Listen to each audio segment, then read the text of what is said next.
맛집 따라하기. 오늘도 제주도 편이에요. 제주도 하면 맛있는 생선들이 참 많은 것 같아요. 특히나 갈치조림, 고등어조림.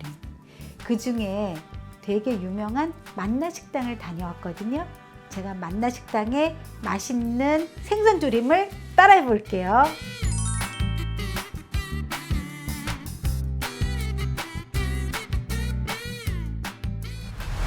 제가 만나식당에서 굉장히 맛있게 먹었던 게 생선조림인데요. 고등어 한 마리하고 갈치 한 마리가 같이 이렇게 조려서 나왔어요.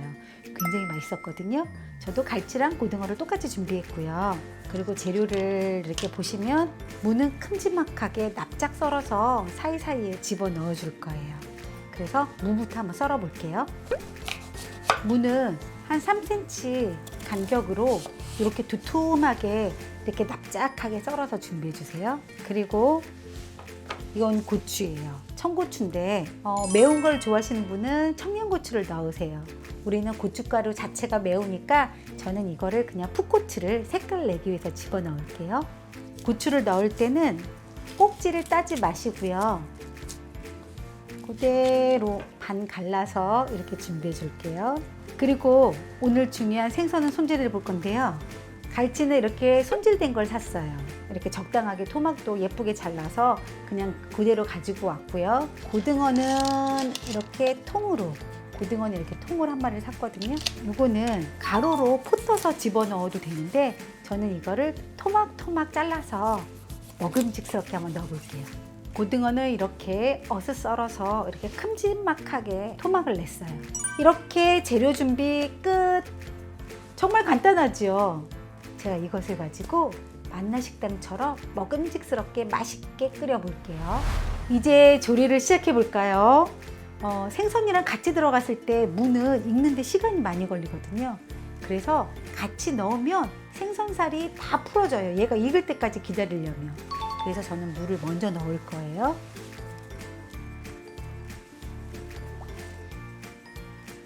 물을 넣고 물을 자박자박하게 좀 잡아줄게요. 물을 넉넉히 잡아주세요. 그리고 이때 맛있는 육수를 위해서 이건 다시마거든요.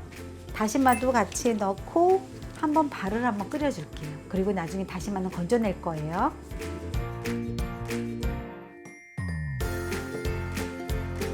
이제 냄비가 끓기 시작했어요.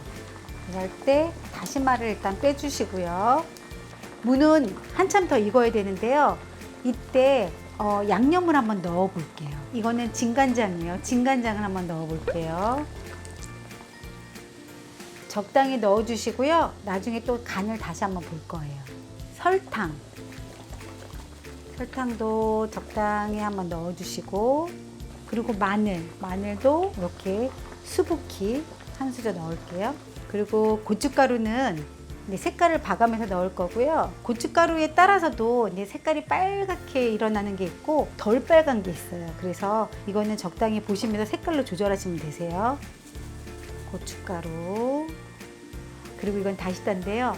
오늘은 제가 조미료를 조금 사용할 거예요. 안 넣으셔도 되세요. 그러면 참치 액젓이나 액젓 있으면 조금 넣어주세요. 그리고 다음으로 이거는 식용유예요. 맛있는 윤기를 위해서 넣어줄 거고요. 보통은 우리가 갈치는 기름이 많지가 않아요. 그래서 갈치 넣을 때는 조금 더 넣고요. 오늘은 저희가 고등어도 넣잖아요. 고등어에는 기름이 많이 나오거든요.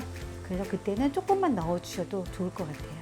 만나식당에 생선조림이요. 고추장이 안 들어간 것 같더라고요. 만약에 고추장이 들어갔으면 텁텁했을 거예요. 근데 칼칼하고 개운한 맛이었어요. 그래서 저도 오늘 고춧가루만 사용을 했어요. 이제 무의 양념이 잘 배어서 지금 잘 끓고 있거든요. 제가 물을 한번 찔러 볼게요. 어느 정도 익었는지 포크로.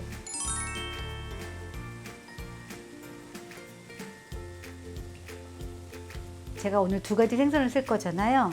근데 고등어가 훨씬 더 크고 익는데 시간이 더 걸릴 것 같아요. 그래서 고등어 먼저 넣을게요. 참고로 이렇게 생선을 넣을 때는요, 이렇게 팔팔 끓을 때 넣어야지 생선살이 부스러지지 않아요. 그 다음에 갈치를 넣어줄게요.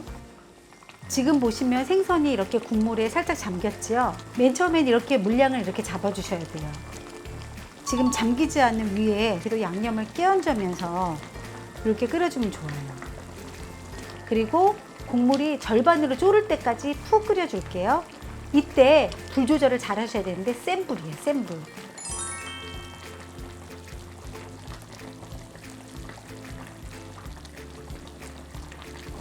중간에 졸이면서 그 다음에 봐야 될 게 고춧가루를 어느 정도 더 추가를 해야 될지 꼭 보셔야 돼요.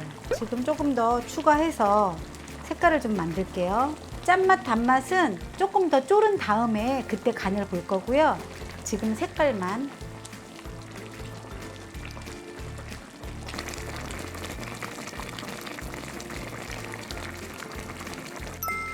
이제 국물이 절반 정도 줄었어요.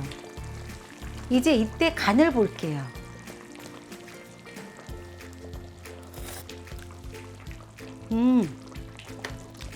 아까 간장이랑 다시다 그것 때문에 간은 딱 맞는 것 같고요.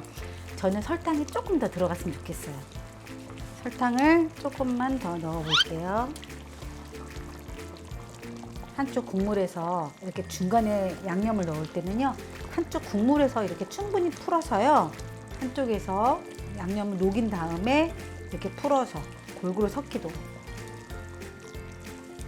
이 다음에 이제는 고추, 아까 고추 썰어놨던 거, 그거는 살짝 물들이듯이만 그렇게 모양만 낼게요.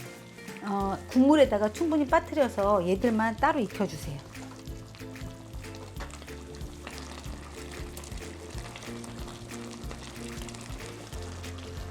이제 고명으로 고추까지 넣어주니까 이제 다 완성이 되었네요. 요거를 맛있게 한번 담아 볼게요.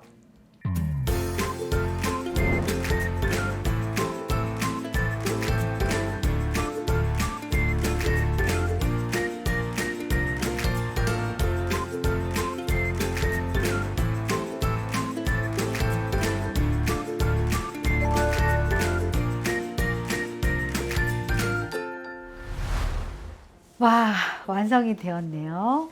저도 만나 식당처럼 무, 생선 이렇게 해서 깔아서 이렇게 잘 예쁘게 담아봤고요. 먼저 저는 여기에 무가 그렇게 맛있더라고요. 그래서 무를 먼저 먹어볼게요.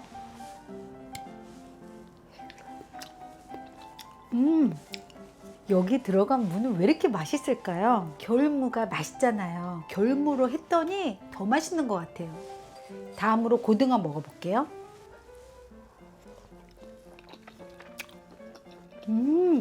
고등어도요, 하나도 비리지 않고 간도 너무 잘 배있고 너무 맛있어요. 이 양념이 모든 생선 조림에 굉장히 적합한 것 같아요. 그리고 만나식당에 제가 그 맛의 포인트는 간장으로 간을 하고, 그리고 고춧가루로 색깔을 냈다라는 거. 고추장을 사용하지 않고 고춧가루를 사용해서 이런 맛이 나는 것 같아요.